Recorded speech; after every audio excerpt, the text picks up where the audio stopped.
when we came to penalties, you got to use your best penalty takers first and last. Saka is not that guy. Them paying such less tax. Huh? How can we do it? Huh? So like house clothes, as in like House, okay, not your house clothes. wears clothes. Not house clothes. Right now, I've worked in car companies before. Yeah. They don't let anybody in the technical centres.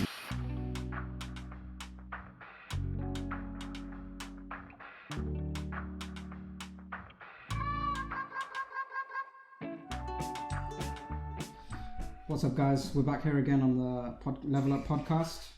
This is episode 3, and you're being hosted by Saif and co-hosted by Arabe Mohammed. Are we co-hosts? Are we? Pretty much, Are you? isn't it? I thought you were the host. I thought we were the guests. Are you the guest? I thought we were the co-host. How can we be guests when we be on it every time? Okay, not guests, but I guess it's just other people. What should I say then? What would you normally? I swear you said co-host last time. Did I? I don't know. I'm with. That's why I think. I'm Raheem, by the way. Yeah. Well, anyway, what we usually do is talk about businesses or anything that's trendy at the moment with like marketing or web design or cinematography. The first topic that we are talking about is the social buzz, and that's usually what's going on at the moment in the market.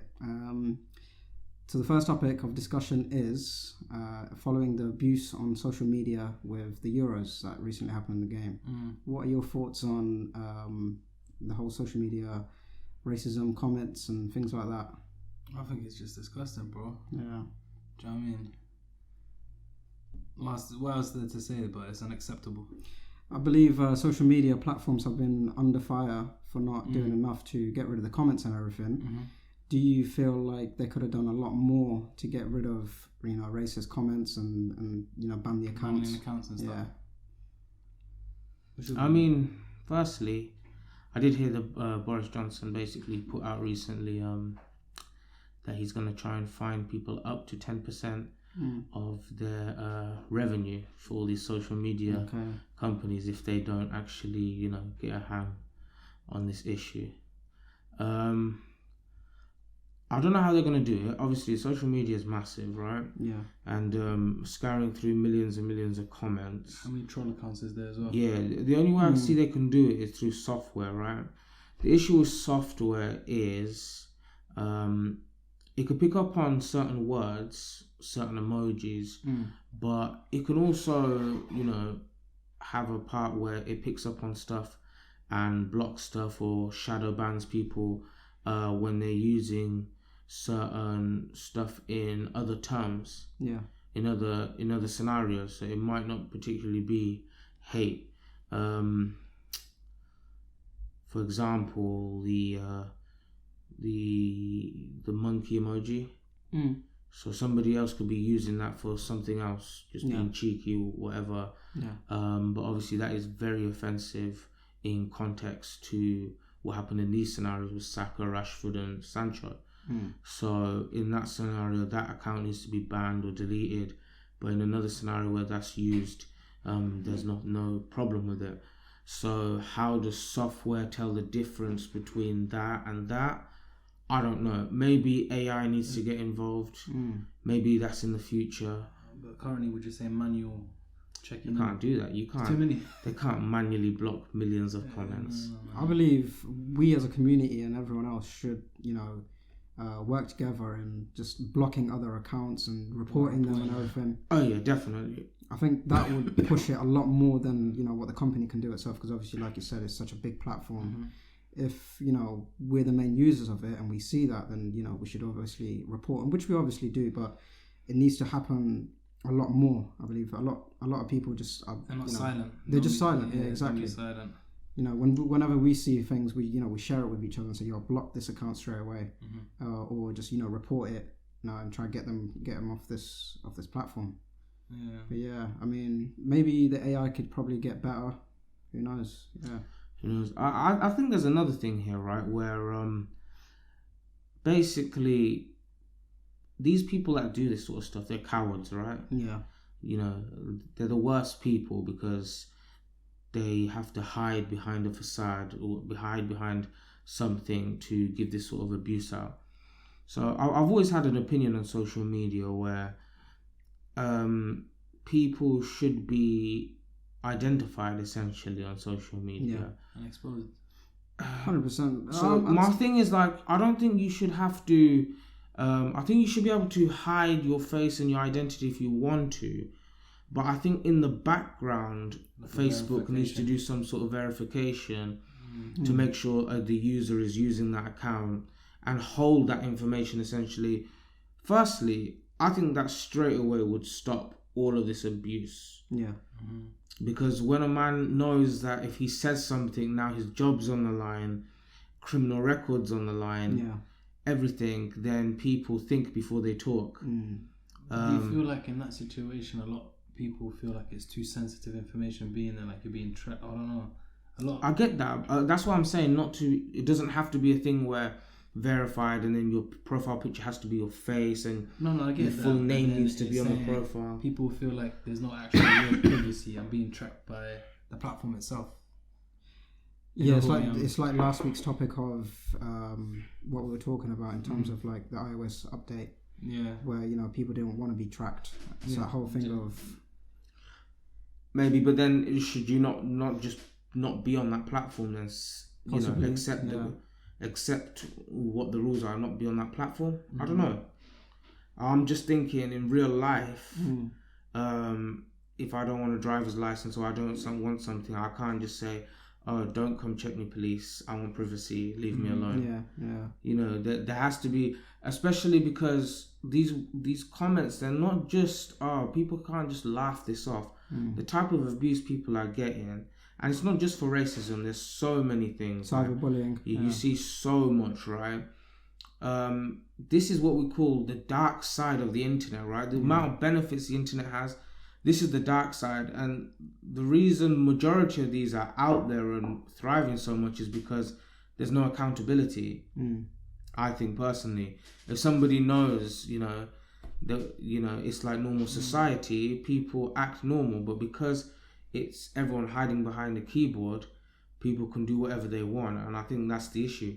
But obviously, I understand people's privacy and stuff, but I don't know, especially with social platforms. If you're going to be social on something, then be social. You can't, it's like this thing of, I'm gonna, I'm gonna see what everyone in this group is doing when they go for a dinner, but I'm gonna sit underneath the table, hear what everyone's doing, but I'm not gonna let anyone know I'm there or I'm taking this information and telling someone else. That's called a spy. Yeah, that's called weird in normal society, 100%. But online it's accepted. It's crazy, isn't it? Yeah, when you look at it from different perspectives. But yeah, I don't know.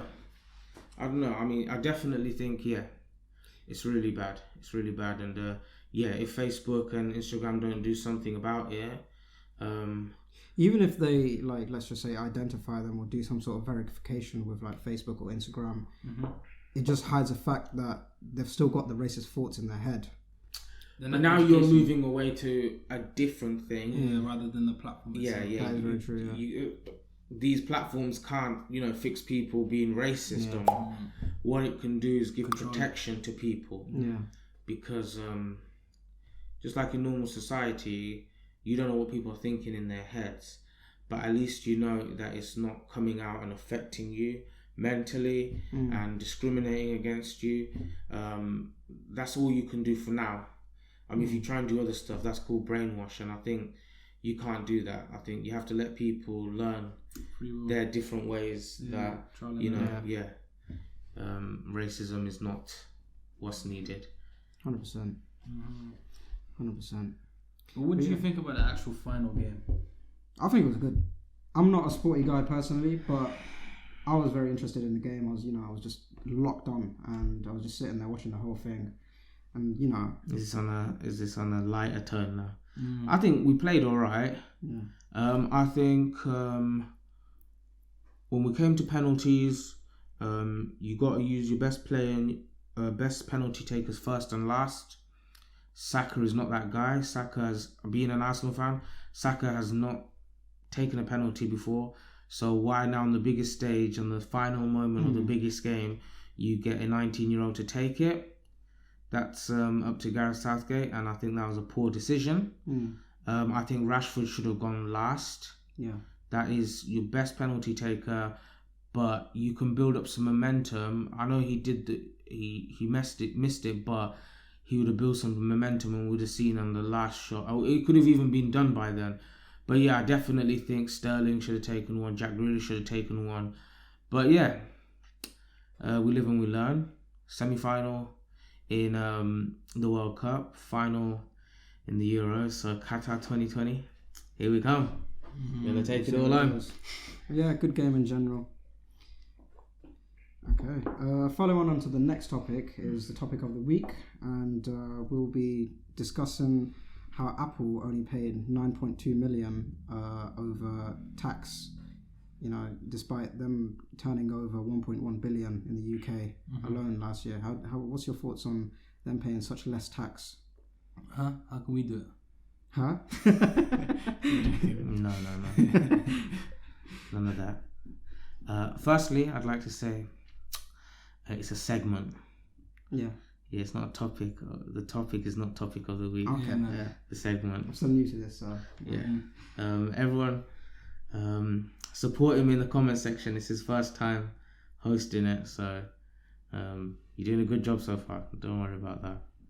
But yeah, it seems to be the way with big businesses, right? Yeah.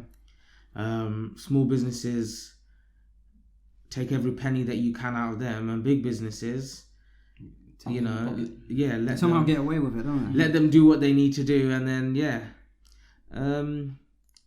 of course, the thing is, right, and this is the thing, right, in the law there are certain loopholes, evident loopholes. Yeah. It's not like the Chancellor and everyone that set up the tax system's like, oh my gosh, I didn't know that was there.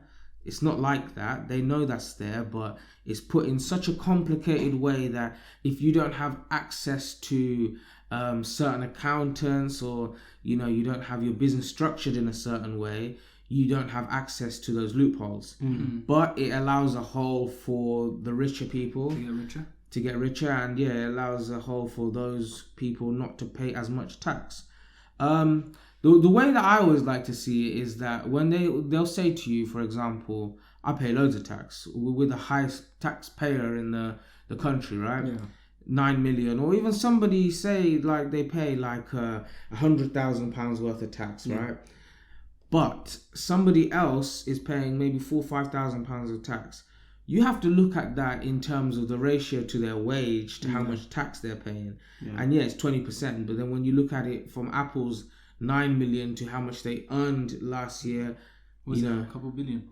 Yeah, I think that was just in the UK alone. It's 1.1 billion or something. Yeah.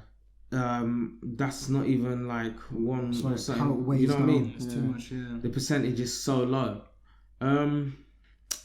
Obviously, for businesses though, being a business podcast, you do have to admire their tax planning. You can't lie, it's impeccable. It's mad. Like, you're in the billions and trillions and whatnot. You're paying such less tax. It just shows, the good plans. They know what they're doing. But yeah, get a good accountant, everyone.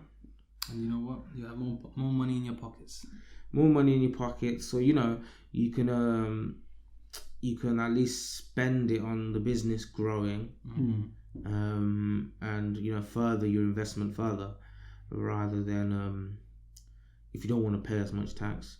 Obviously there's nothing wrong with paying tax. I love tax. It's great. Give back to the people. I don't know. Yeah, of course. Yeah. There's nothing wrong with it. That's why. So the reason why we live in this country, right? Yeah. Because the tax allows. Okay, maybe it's badly spent by the politicians.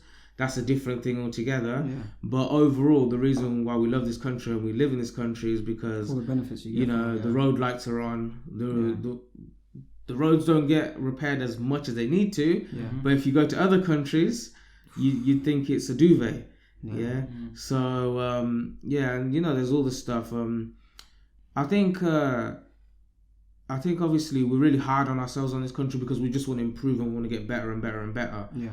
But especially when you look at it compared to loads of third world countries, and even some claimed first world countries, they're moving quite third world country-ish. So compared to those scenarios, it's great. But obviously, there's so many other countries that are doing great as well. You need to try and improve yourself and get to that level. But yeah, I think definitely if you're earning money, giving back to the country is not a bad thing, especially if it's definitely required. Especially if you were younger and the tax system was helping you in a way. You know, it's like giving back. It's like a cycle, right? Yeah. So there's nothing wrong with that, I guess. But yeah, once again, Apple just doing what Apple does. So the major reason I heard that they blamed it a lot on their stores being closed, obviously because of the pandemic. During COVID, of course, which obviously would have affected their business. Really? Do you think so? No, I don't think so. A lot of people are ordering anyway. No, look at Amazon. They double their profits, and exactly. During COVID time, Apple could have done the same thing. Obviously, further research needs to be done. But like you said, they could have just use that as a scapegoat. So who am I to say? But we'll never know, I guess. But I mean, I think even for Apple, these are type of businesses, right, where the stores are more like an experience and it's more like marketing. Yeah, you come in, you feel the Apple way. Yeah. You come into this big white box or this glass box, and you feel like, wow, I've come into Apple. Yeah, it's like it's just like an experience that you get from going there rather than stores are very nice. Rather than actually just buying something, and obviously that's the reason people go mostly to the Apple stores, I think. So in terms of marketing, I guess it would have affected them, but it doesn't look like it affected their sales. So yeah. Plus Apple's, iPhones, the profit margins they've got, it's crazy, bro. Is it? Yeah. Okay. That's good. But moving on to the next segment, it's the level up or level down, and we're just talking about 3 different things. So the first one is obviously Topshop and Topman got closed down during COVID. All their stores got closed down, I believe, and ASOS bought it. ASOS and Nordstrom, I think, they're partnering up to sell, Topshop clothes in the US. Do you think this is a level up or level down? Them partnering up to do this? What's selling in America? A level up, of course. Branding out. The funny thing is, was it 2 days ago? I went into the shopping centre. Yeah. Trying to go into Topshop, and I was at Topman. I said, "Where's this gone?" All the clothes. I think most of the stores have closed down now. There's loads of stores that's closed down in our town. Remember, we used to have Burton's. We used to have Topshop. Burton closed down. I used to shop there a lot, actually. Yeah. There was even that Blue Ink that closed down as well. Was that M&S or Debenhams? We talked about that last week. Yeah, Debenhams shutting down. But I think it's a thumbs up in my opinion, because again, a whole different audiences coming in. Yeah. Plus, because ASOS is e-commerce business. Yeah. Do you know what I mean? You can easily market it to suit the American needs, growing the audience up. I think the other thing as well is they've kind of created a cross network, right, where in the Nordstrom stores they're selling the Topshop clothes, and then if you have ASOS packages and you want to return them, you can go to a Nordstrom store and return it. So it's kind of like they're creating their own collection office. They're collaborating and using each other's resources and links to further each other's businesses, which is good. Which is good. It's definitely an level up for me. Yeah, 100%. But moving on to the next one, it's George Asda filming a campaign that's in the theme of a grime music video to sell their clothes and their new sustainable sourced clothing. Do you think this is a level up or level down? I'd say it's a level up, because from the way I look at it, they're trying to target the youth more. Because if you think about it, no elder generation is going to be listening to grime, innit? No. So a lot of the younger generation, by watching it, they might sort of build a type of connection, but it's a bit gimmicky though. I don't know, in my opinion. I always thought George's was kids' clothes. No, George, is it? Yeah, I think so. Yeah. No, George. This is based on George. kids going back to school. Oh yeah, kids' clothes. Yeah, but George in general, they sell like house clothes. Like, as in like house, okay, not your house wears clothes. Not house clothes. I'm talking about literally like wardrobes, like cutleries. You mean furniture and stuff. Furniture, I think some of them do, some of the larger Georges, Yeah, but in this campaign general, itself mostly is- Georges are based inside of an Asda and they Asda just anyway. sell clothes. Sell clothes. But yeah, for this campaign, this is for the school, going back to school Going back to thing, school right? thing for the kids and everything. Yeah. I don't know. I think it'll definitely sell to the kids. Yeah. Now, will it sell to the parents? That's the issue. Paying. The parents think, am I sending my son to go back to school like a roadman? Yeah? I don't know. Maybe because it's just Asda and George and they have that brand, parents will still go. Does a kid have an influence on parents' decisions like that? I haven't got a child myself, so I can't tell you. But I'm sure kids do have an influence. Like, I'd say so. yeah, so many things. Like when Dad, the kids, I want I this. want this I want Fortnite that, you know, game. I want yeah. this. The parents don't know what it is most of the time, right?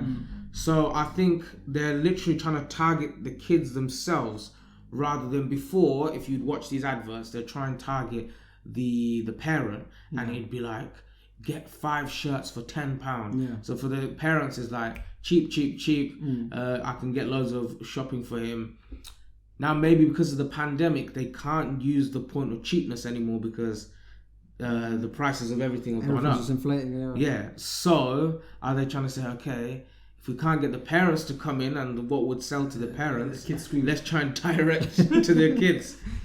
Maybe because also grime's getting a lot bigger in the scene. As you can see, within the last few years or so, you know, their follower accounts has gone up to the millions. It's not even grime, man. Have you seen Dave's latest music video, Stormzy? Yeah, and Aston Martin show.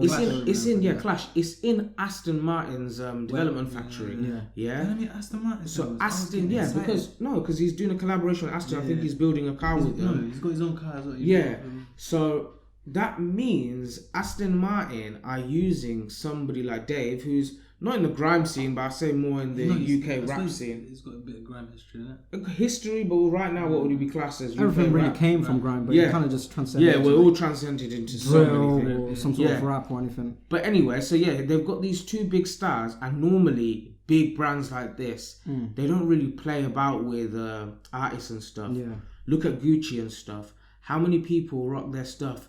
There's the guy, what do you call it, Lil Pump. He made a song about it, but they still wouldn't go towards it, right?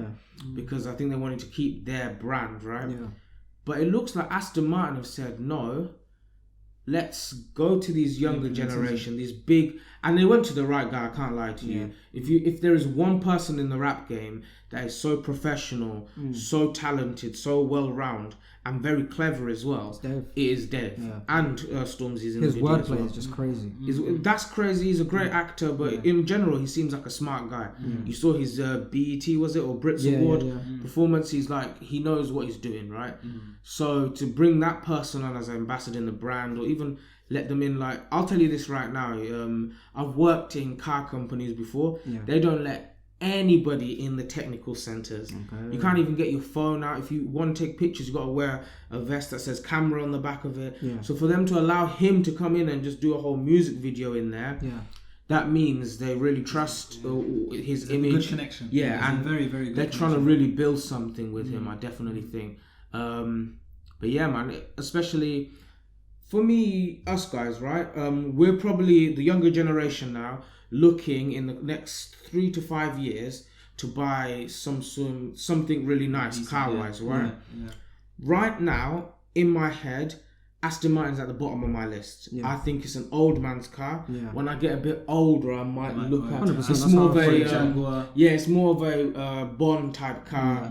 You know, a bit more for the middle-aged man when you're in your 40s, etc. Now seeing that advert, I'm trying to look at Aston Martin and see. What's that car that they were both in that had 2-seater in the music video? The racing track. I can't tell you the name, but that's how. It's like that Ferrari that has the no windshield as well. I don't know if you can drive those on the roads. I think legally you need a windshield. I think they might just be track cars, but that one's sexy. It looks beautiful. I know that Aston Martin have the Vulcan, right? It might be something similar. I think the Vulcan is not a street car either, is it? No, so I think it's a track car. It's a track car as well. It's like over 2 million as well. Yeah, so they're beautiful cars, but what they've done by branching out to these younger generation is made links for the future of customers. Because right now, kids are like Lamborghini. It's kind of just embedding it in their head. Like even Ferrari, because they don't do enough ads, Ferrari's not the first place my head goes to. Actually it's always Lamborghini that you just think about, don't you? Think about KSI putting out that song. That song alone, yeah, every kid probably was inspired a whole generation, Yeah, right? yeah. 100 million plus views on that. There's definitely somebody out of those 100 million that will end up and go buy a Lamborghini. But yeah. So on the original point, when we're talking about Asda again, it makes sense. You target your actual customer, and then you hope that they can then persuade people to buy what they need to buy. So I'd say it's a level up. If everyone will agree with the type of content, that's something else. But it didn't seem that bad.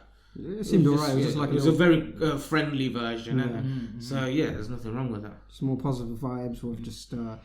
I think the little child was talking about, like, you know, my new kicks and this t-shirt and whatnot, and coming back to school. Come on, everyone in school. Cool. Do you remember everyone wanted the Mackenzies? The Mackenzie shoes. Or the kickers. The Kickers, just do it bags. Just do it, exactly, yeah. Just do it bags. So I feel like taking this to be approach, fair, Nike and stuff have been doing this for years. Adidas, JD. Yeah.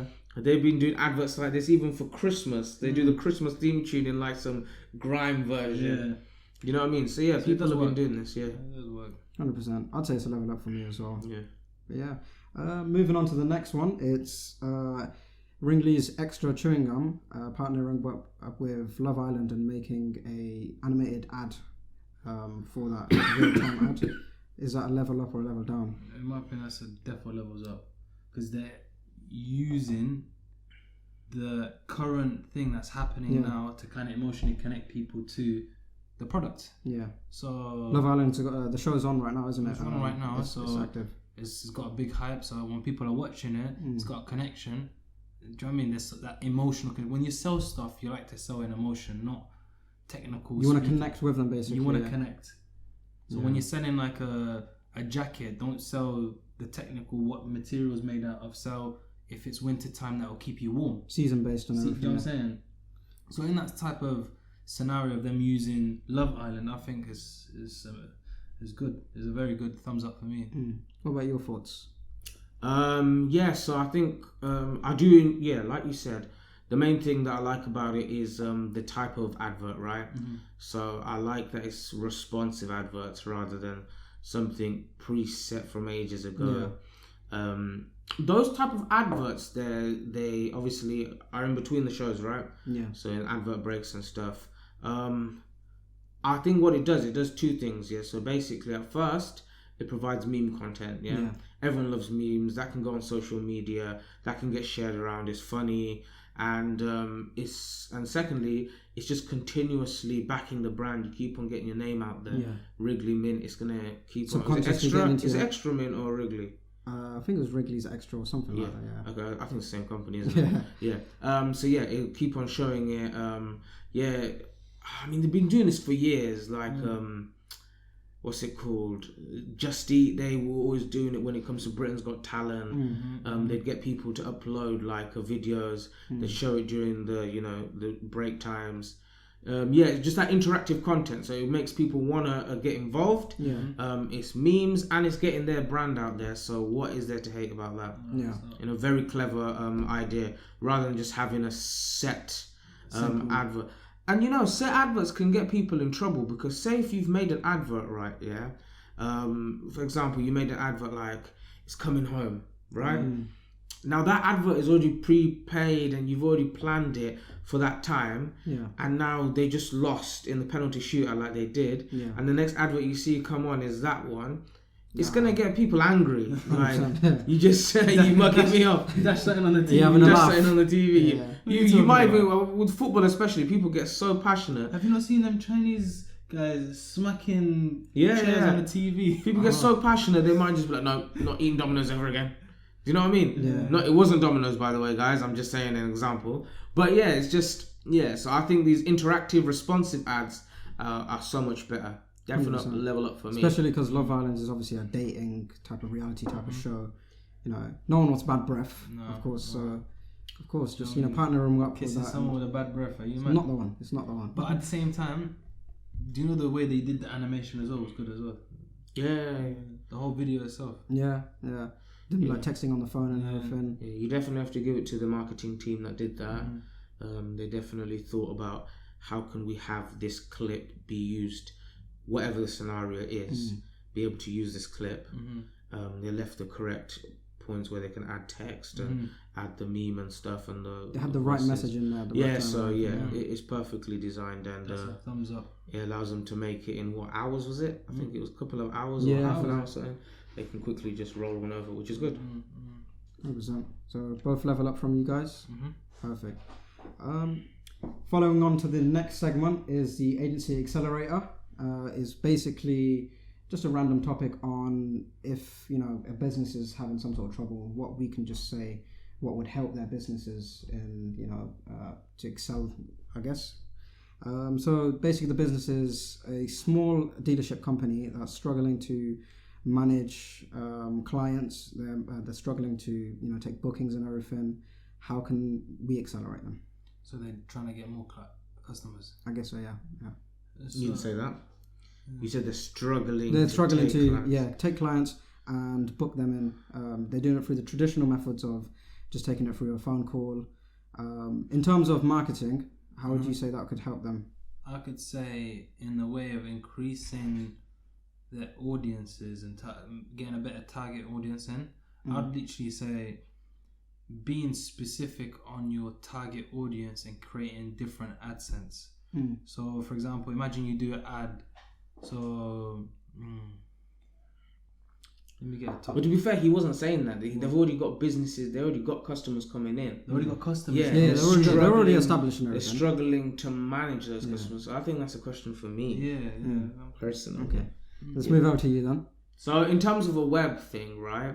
If you're taking phone calls and you're doing like handwritten and all that sort of stuff, there's so many booking services, booking plugins, or even other booking websites you can get involved in. So if you have your own website, of course, the first thing I'd do is recommend you to get a booking plugin or get a developer to build some sort of booking system for you where you'll have your cars, you'll have their availabilities that you'll set pre-hand, and it'll be automatic as well. When people already book stuff out, then it will automatically remove that from the calendar. And you can set times, you can set prices if you want to as well, get people to pay for it directly there as well. Even take deposits if you need to. That's definitely something I would recommend. And that would basically clear you up from the phone. Whoever you have as an operator can now be a management person that can now look at the list, make sure it all makes sense, make sure you didn't overbook. But it will stop all those overbooking and stuff because it will physically delete those dates, or it will remove that car once that's now been placed. So when you're sometimes busy and you start end up overbooking, it will stop those type of issues as well. 100%. So that's definitely what you should do. And if you don't have your own website, there's loads of third-party websites that do that type of stuff. Have a look into those. But in terms of that, it's more the booking system, I think. Keeping it organised, isn't it? Yeah. Even let's just say if they wanted to expand their business and reach out to different areas in the UK, let's just say, how do you think in terms of marketing they'd be able to do that? Different areas in the UK. So let's just say they're just a local business. They're just selling around. And they're trying to expand to different areas. So I'd literally say with Facebook ads, for example, you could easily specify locations. Yeah. So when you're doing the locations on a different area, I'd say the actual ad itself, the best thing is within your ad, name the city that you're talking about. Yeah. Okay. Do you know what I'm saying? So target specific different areas. Birmingham. Yeah. Do you know what I mean? Want a brand new blah blah blah. Or you can get a bit more specific. So imagine you're trying to sell these specific 7-seaters. You can target families. And on Facebook, it can give you data of newly people, how many kids, blah blah blah. Yeah. So when it gives you all this information, you could say, you're increasing your family, go get a new car before your newborn, whatever. And I said, do you know what I'm saying? You can get more specific with your ads. People will then connect with you more rather than seeing that. Because if you think about it, nowadays, ads, they're just everywhere now. So if you're going through your Instagram or Facebook, TikTok, whatever, and you see an advertisement that's so generic, you're not going to really care. Exactly. But if it's tailored to yourself, then tailored to you, specific, and you're like, okay, how does he know I'm from Northampton? And blah blah blah. And you check the. Do you know what I'm saying? Yeah. I'd say that's a better strategy to do, and then you're gonna get. Especially when they click the link as well, and they've got the whole booking system. It makes it a lot easier for themselves. And then I'd say on top of that, when they click on a page, for the funnels that you do for each ad, create a unique page that's specifically for that ad.